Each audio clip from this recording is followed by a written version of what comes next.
2 நாள் நல்லபடியா முடிஞ்சது. இன்னைக்கு 3வது நாளும் நல்லபடியா ஸ்டார்ட் பண்ணியாச்சு. இன்னைக்கு மேக்ஸிமம் முடிச்சிட்டோம்னா நாளைக்கு சீக்கிரமே கிளம்பிடலாம். எப்பவும் போல குளிச்சுட்டு ஃப்ரெஷ்ஷாக கிளம்பியாச்சு. இன்னைக்கு வெயில் கொஞ்சம் அதிகமாகவே இருந்தது. இன்னைக்கு ரொம்பவே சைட்டில் கஷ்டப்பட போகிறோம். தேவையான டூல்ஸ் எல்லாமே எடுத்து வச்சுக்கிட்டு இங்கேருந்து கிளம்பியாச்சு. வழக்கம் போல் ரூமில் இருந்து கிளம்பும் போதே சாருக்கு கால் பண்ணி கிளம்பிட்டோம்னு இன்ஃபார்ம் பண்ணிட்டு ஆப்போசிட்டில் உள்ள ஹோட்டலில் போயிட்டு சாப்பிட்டோம். இன்னைக்கு கொஞ்சம் ஃபுட்டு நல்லாவே இருந்தது. வேறு ஹோட்டல் தான். அது சாப்பிட்டுட்டு எப்பவும் போல் ஒரு டீயை சாப்பிட்டுட்டு வெயிட் பண்ணோம். சார் வந்துட்டாங்க.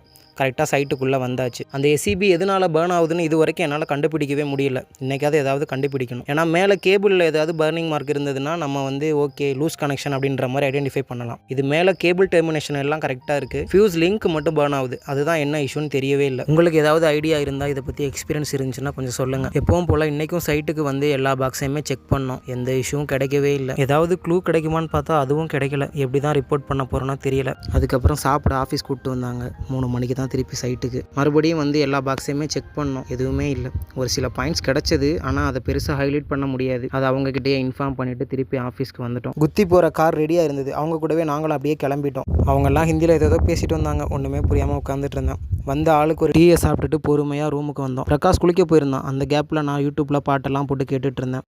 அவன் இருக்கும்போதே கேட்கலாம். அவனுக்கு தமிழ் தெரியாது. அதனால தான் நான் மட்டும் கேட்டுட்டு இருந்தேன். அதுக்கப்புறம் அவன் ஃப்ரெஷ்ஷப் ஆகிட்டு வந்தோன்னா சாப்பிட்றதுக்காக போயிருந்தோம். இன்றைக்கும் பிரியாணி தான் சாப்பிட்டோம். வயிறு ஃபுல்லாக சாப்பிட்டு ரூமுக்கு வந்தோம். அவன் தெலுங்கு படம் போட்டான். அதை பார்த்துட்டே தூங்கிட்டோம்.